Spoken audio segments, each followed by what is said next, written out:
Marketers today firmly believe that email as a channel can drive both customer growth and retention. Emails can be used in all stages of lead to customer cycle, and hence it's an essential component in a marketer's toolkit. So wouldn't it be great to discuss some strategies that shape email marketing in the next couple of minutes? Welcome to Zoho Campaigns Expert Diaries. I'm Aishwarya, your host, and with me, I have Russell Dawson, a leading professional with a decade-long experience in email marketing. Russell also runs EmailRut, providing email marketing services to several businesses. Welcome, Russell. It's a great pleasure to have you with us today. Thank you very much. Nice to be here. Thank you for having me. So let's begin with a discussion about your strongest belief. You always say that email marketing is the essential marketing channel for growth, retention, and revenue. What makes you firmly believe in email marketing? That's a good question. So, in short, profitability and measurement. So let's start with the fact that it's the cheapest route to market. So the return on investment runs to about £35 to £45 for every £1 of email marketing spend. And it's a really versatile way of communicating with your audiences. You're able to tailor the message to different segments of your database in different locations with different needs at different points in their customer journey. So you have this flexibility. Subscribers respond with engagement and transactions, and it's very easy to sort of analyze these and act upon them within email marketers. So we're able to measure that data and to constantly improve our offering. So around timing, content, prices, and businesses that value their customers and are serious about growth, they understand this. So let's take an example of an SME company, so small, medium enterprise. So this company might have an email contactable database of say 100,000 to 250,000 email recipients. They're all at different stages of activity and purchasing history. So you can place a financial value on that database using an RFM model. So that's a recency, frequency, monetary model. And like any company asset, that generates profit. So an email database is there, has to be nurtured, respected, taken care of. And when we look at income streams going into a business that doesn't take its email marketing activities seriously, is going to be looking at a reduced leads and revenue generation. And then you have to think about how serious this business is. So a lot of my email marketing activities are based around 4 pillars. So if the work that I'm doing don't feature within these 4 pillars, I have to question why I'm doing them. So one of the key things is about growing your email contactable database. So most businesses will lose on average a third of their email database a year through churn. So therefore acquisition is a major focus, but it's more of a quality over a quantity game. Increasing your subscriber base tenfold doesn't mean anything if they start dormant and unengaged. And in fact, it could do you a great deal of harm in terms of sender reputation and deliverability. So testing the most effective methods of how to bring in the most enlivened subscribers is a long-term goal. So, looking at measuring your opt-in sources, where is your email leads coming from? How many of them go activated or verified, especially if you're using sort of double opt-ins. The percentage of those that go on to activate as a prospect or a subscriber. And it's the techniques used, and I don't think there's ever one right answer for anything, and it's a continuous process. You're sort of reviewing this every 3 to 6 months. How are things working out. Another aspect is about the retention and the reducing churn. So you're after a balance of email frequency and relevancy that demonstrates the business understands their customer needs, behavior and requirements. So this is where you're asked to step up and make your pitch to customers. Okay, so they're in an awareness stage. They realize that they're first interested in the product or service, etc. And this is when the lifecycle email marketing comes into play. So things like multi-layered dynamic content insertion. So based on what you know about them, their interests and needs. So in terms of sort of that onboarding process, it's what data can you capture about them and what can you feature. So the segmented onboarding programs that customize their message to their prospects represent one of the quickest times to opportunity, so in terms of getting to a sale. And it's taking advantage of that interest. And it's obviously a lot easier to keep a subscriber engaged from the beginning than it is trying to reactivate them once they've gone dormant. So I think one of the other things to look at is engagement, the return on revenue and the lifetime value, and they all come in together. So basically, if you are able to build the best emails that you can do with the most relevant data that you can do, the money comes, and so alongside your business as usual promotional campaigns, there'll be editorials, newsletters, digest offers, etc. There's a host of automated email programs you can set up and run based on behavioral triggers. So some of the obvious ones are like abandoned cart or post-purchase series, which is a really important thing. There's a lot of companies that don't do post-sales follow-up emails, and they're a really good opportunity to thank the subscriber. So alongside your business as usual promotional campaign, editorials, newsletters, digests, and offers, there's a host of automated programs you can set up and run based on behavioral triggers. So obvious ones are sort of abandoned cart or post-sales, purchase series, or on the customer stage. So this is split in between their onboarding, whether they're winning them back, whether they're loyalty or advocate types. So when determining what the overall conversion funnel looks like, you're trying to get an alignment and feedback from stakeholders on what the optimal customer experience is. You can't do it solely in marketing, you can't do it solely in sales. It is really a company combination. And then you're looking to map content and assets to the buying stage that addresses your unique selling proposition, your benefits, your pricing, and in which formats these are likely to convert better. So these could be videos, articles, guides, testimonials, but obviously, as a company, you're restrained by how much content and assets can be produced. So you can only work with what you're able to, what you've got. But the measurement of success in all of this lies in the growth of the lifetime value of an email subscriber. It's the whole reason that we do this. You want them to buy more in a shorter time frame with a higher average order value than the same period last year, and you want them to be more loyal to you than your competitors. And your email operation plays a big part in an integrated marketing effort. So I think one of the other ones which I would add to this is stakeholder and business management. And so it's how do you get this across to the rest of the business? How do you get buy-in from senior management, especially when you're looking to increase your email marketing budget? So you have to, as an email marketer, you have to demonstrate that you understand the business model, have to understand the customer data, the technology, the integrations, the analytics, because when you're setting your foundation level, you have to analyze and review, effectively audit these, because you'll find that, there are different data that sits in different pots. And most of the time you'll find that email behavior is in one system and the transactional data is in another. And so it's having these systems talk to each other. So you've got to get to these base points. You're then looking at sort of, relating to the business, that you understand the audience needs and their requirements.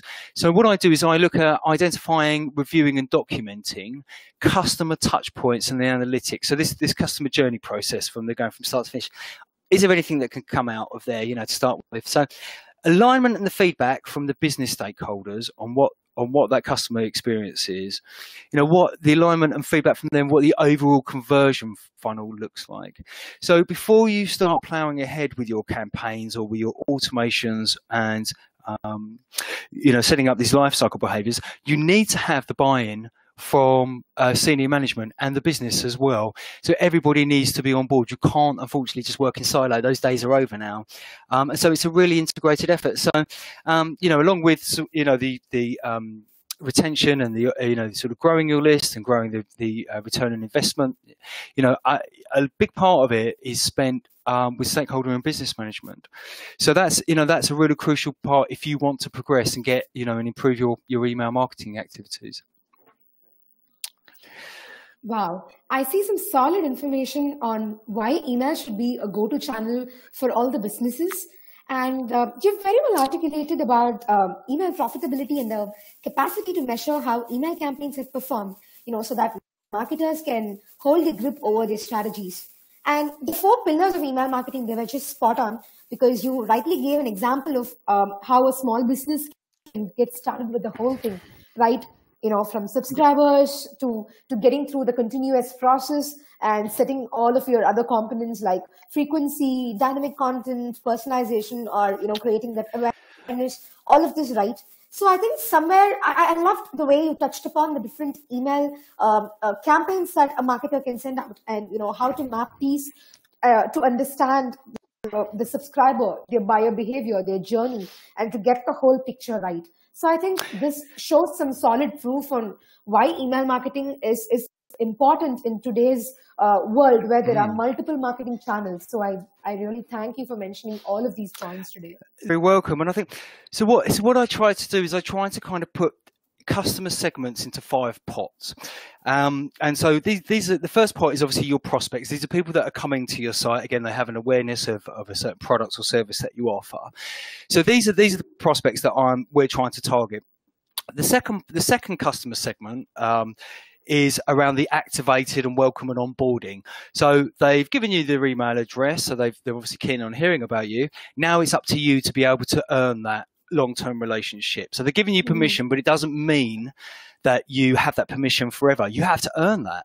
And so coming through the activation, and there's a big point here, I think, for your listeners, is that those people that sign up to go on to activate, it's really important to focus on this metric, because you will see, sometimes you will see 30%, 40% drop off rates here.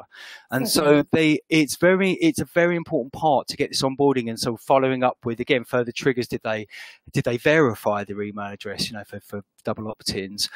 Did they, have they taken a particular action? Did they engage with any of your emails after they signed up? And that's a very easy one to look at. And so obviously we want to look at those.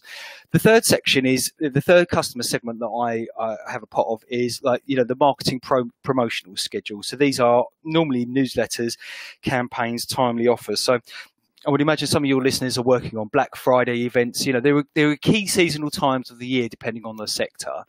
And so you want to look at focusing on those. And this is obviously where your email campaign schedule comes in. As an email marketer, you should own that. That's, you get to determine what goes out. And it also, by doing the calendar, it gives you an opportunity to work back. So if an email is going out, I look to start working on it 6 weeks beforehand. Now, I know obviously that's not possible for everybody. These things come up, but 6 weeks beforehand, this is the audience segmentation, this is the kind of the content type, the content assets, the type of messaging that we're using. So all of that takes place there. So the fourth one is the win back and the inactive part. Again, what you're trying to do is to have a customer segment that has a propensity. So if you are aware that your customers on average spend maybe 6 months with you before they go inactive, in terms of stop engaging with emails, then you want to put warning signs at maybe 2 months before that. So then you could start sending propensity models, say, hey, do you still need us? We've got some new offers. We haven't seen you for a while. And what you're trying to do is re-engage these people before the cutoff points, because again, once somebody goes inactive, it's very difficult to win them back again. And the fifth customer segment that I have is normally around about event or action triggers. When somebody has taken a particular action, these triggers are then set off. Again, the most obvious one being an abandoned cart one. It might be that they've left on a particular product page, and then you'll send them an email about that, in terms of, where they've exited. So I try to keep them into the customer segments, and I'm trying to make sure that when I look as a pipeline for the business, I am able to tell my senior management, I guess it goes back to my last point that I made there, was that, to the company, we have X amount of people within the prospect pool. We have X amount of people that are now coming into our onboarding and welcome program stages. We have X amount of people that are currently sitting in our marketing promo schedule. So that I'm constantly keeping an eye on the volumes and these numbers of people, because what I'm trying to do is forecast to the business about potential sales opportunities. And so again, the prospects is part of it, so if you're looking at the sales funnel, and as people are coming through the, exploration, decision-making stage, the purchasing, etc., I'm able to feed back to the business, what is likely or the estimated forecast for the amount of revenue that we're going to be taking. And that's the benefit of being able to split these, split email recipients into customer segments. So I thought that might be quite useful to share that, in terms of that's what I do with the customers, the databases that I work with for my customers. Is that helpful?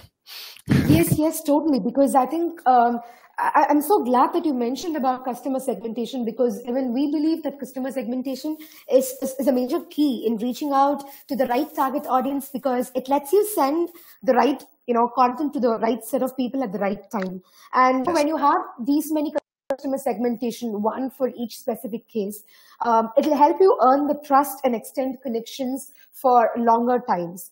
And since each stage will have, a couple of leads or a couple of customers associated, setting up workflows or setting out specific emails for people in each of these customer segments will really help in benefiting your revenue. So I'm so glad that you brought this point forward.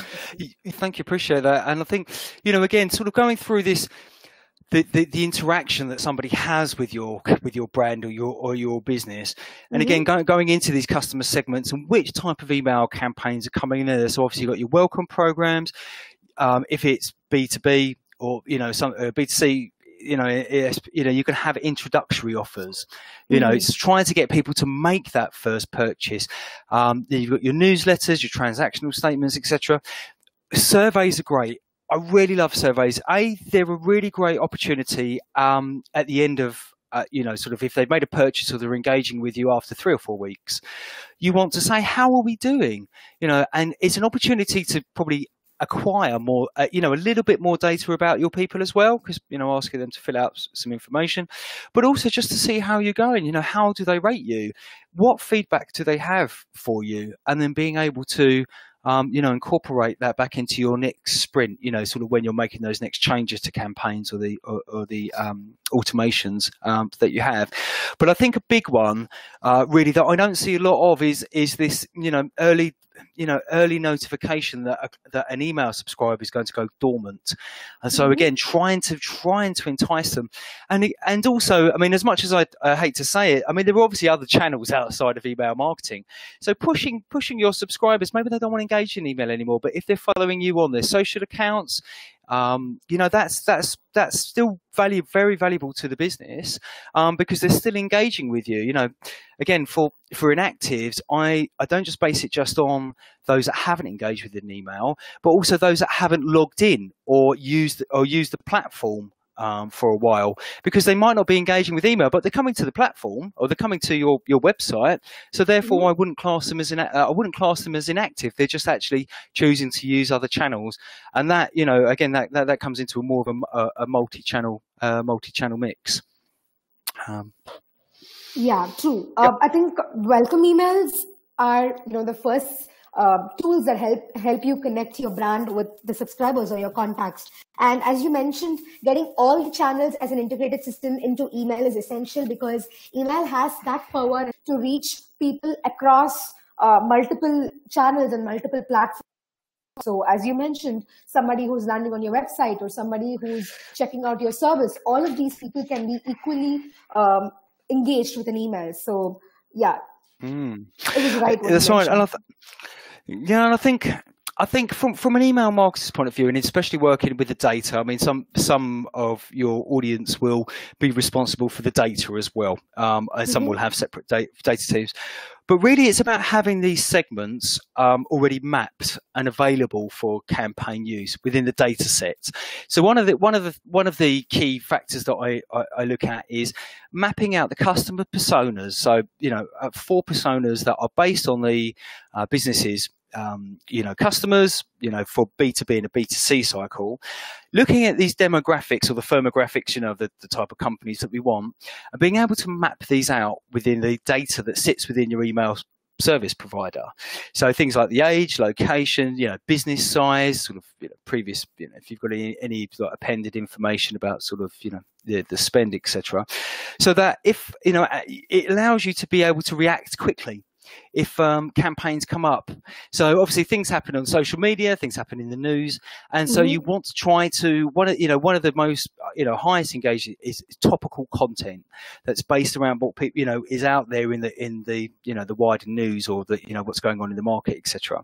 So as with all things worthwhile, you find that most of the hard work is done up front, and then you're able to use these segments later on.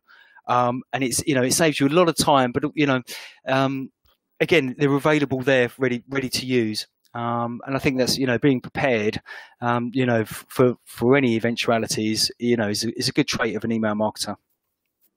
That's actually very true. And I think you have also answered a question that has always been running on my mind. Both B2B and B2C have customers at the end of the day, and emails can be used as a tool to connect with them.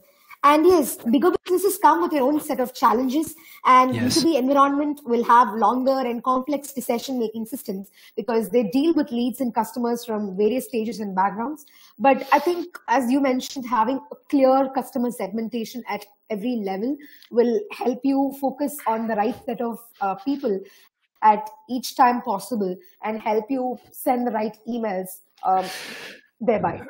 Yeah, no, absolutely, I agree with that. And it's normally a much longer process for B2B because it has more decision makers, and there's a lot more touch points to nudge these contacts forward. So things, some of the KPIs that I work with, is like basically increasing the number of sales ready leads per month to the sales team. Getting those leads converting to qualified prospects, trying to forecast those, as we've mentioned earlier, and improving the rate at which leads convert to closed deals, because it's a far more complex proposition. So lead scoring is where it is critical here at this point. The hardest thing with lead scoring, though, is getting an agreement across the company. Everybody has different ideas of what the lead scoring should be, how it should be set up. So I think, in terms of lead scoring, there are three phases basically. And I think the first one is to get the agreement for the lead scoring rules. So you want sales, marketing, operations, again, business management into there to define, what these parameters are going to be. The second phase is then obviously you as a marketer implementing those, sort of using the tools that you have available. Running them through and finding a process that comes through to sales. This is how do you get your leads through to sales. So for me, on a personal level, what I try to do is I look at, for inbound funnels, you've got the KPI stages, you've got unique visitors. And then I'm trying to, the next goal is trying to get their contact details. Then I have the contacts, and then I'm trying to nurture them into a marketing qualified lead. And then from there, trying to get them a meeting with the sales team. So there's always these next steps. And basically what I try to do is break them down into KPIs and conversion stages for them. But it's incredibly complicated. And again, it's not just on the B2B side.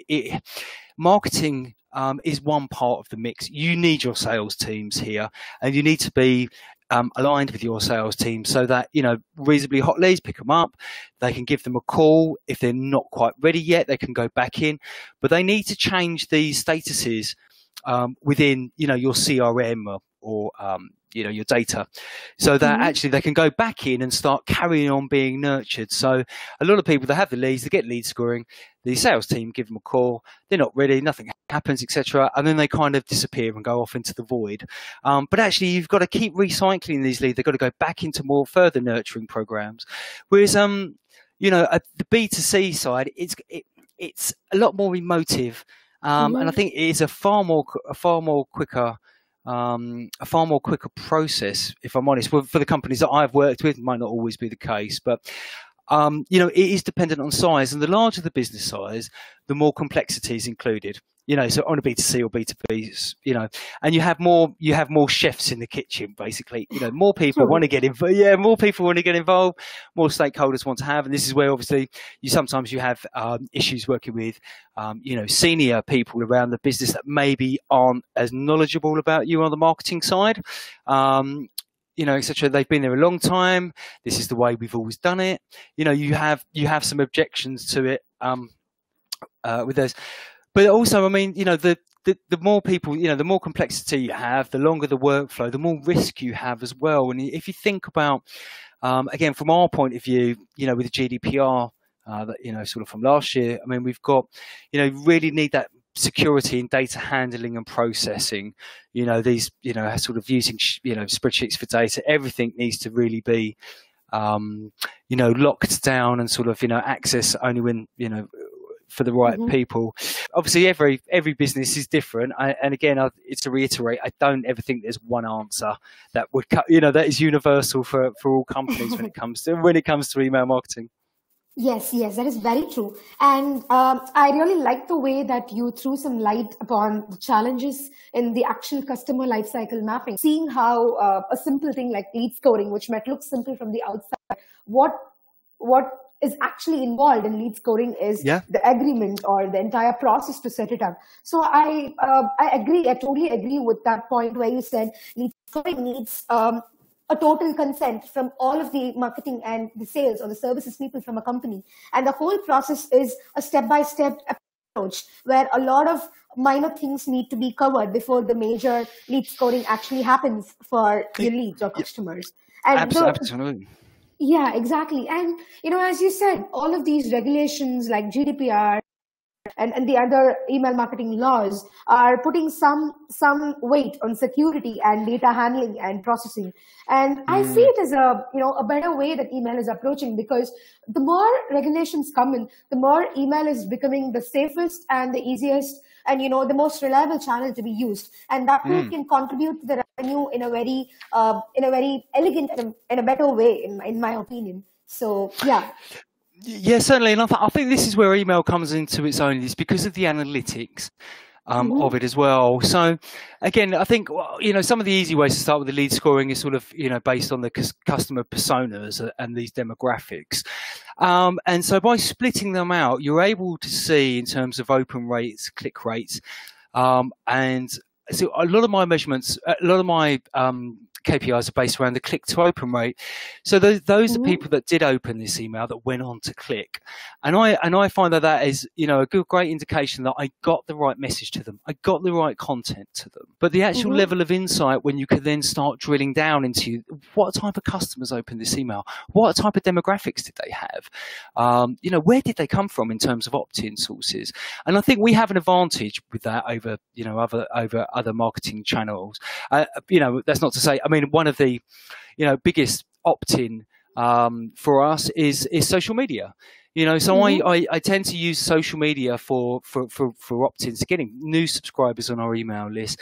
I found it's very successful, and it's a really good way of demonstrating to the business that these marketing channels can work, can work together as well. But so I think that's where email has an advantage, over the analytics, and then being able to tweak these as well, quite simply. So, if you have a welcome program that introduces new subscribers and goes, say, over, 5 emails, say over a 20-day period, you might, it's very easy then to think, right, okay, let's test moving one of these emails a day before or a day after.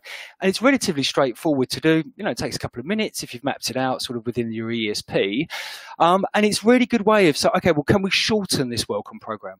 Do we see an increase, or actually is that too much email for people, because the cadence and the frequency can affect that. So, it's very easy for us to make these tweaks based on data and the analytics, and that's why I've really enjoyed it. I've really enjoyed email marketing for 10 years, and it's a great mix of the technical aspects, the analytics, and the creative parts of it. So this actually gives me, more room to conclude our conversation by asking, what would be like a quick 5-step email launch checklist? Because now that we've discussed a whole lot about email strategy or what kind of emails to begin with, how does a business approach emails? What would be your quick 5-step email launch checklist for people out there? Right. Okay. So I think the first one is the list process. How does this, what is the process for getting this data on? And so, are you sending a batch and blast email out to your whole database, which has the same content for everybody? Are you able to take segments within this?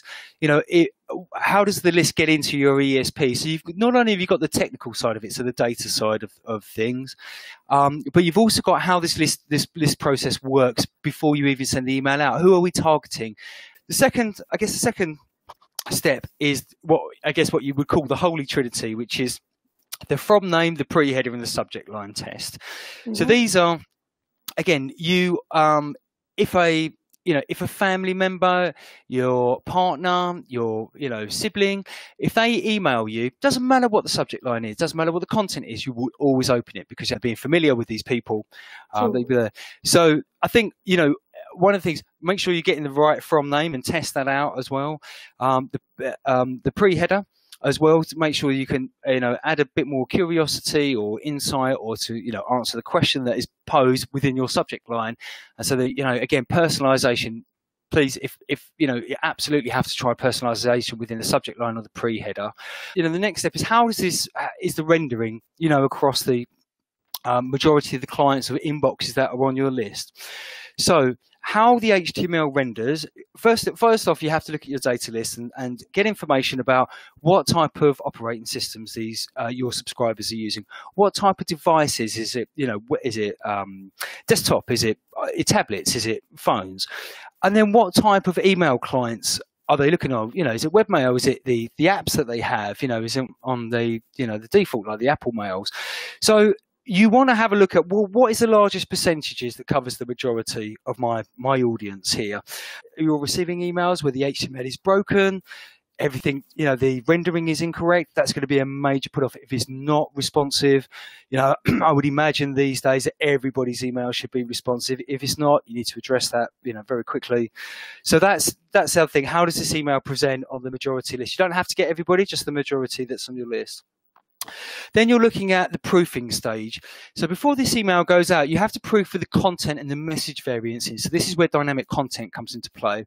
So if you have your personas available, you are able then to preview these emails with the right type of content and the message variants that are in there. So again, if what's your message for your prospect, test it. Have a look on your prospect persona. You should see the right type of content on that. You don't want to be sending emails out that has the wrong message in it.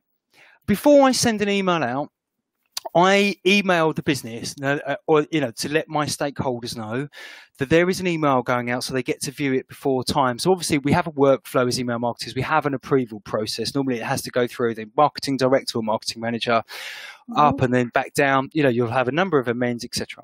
But what I do is I send an email out to the business, and it says to them, it gives them a copy of the email, and it tells them what time I'm sending it, what the subject line is, who are the audience segments and the volumes that I'm sending them out to.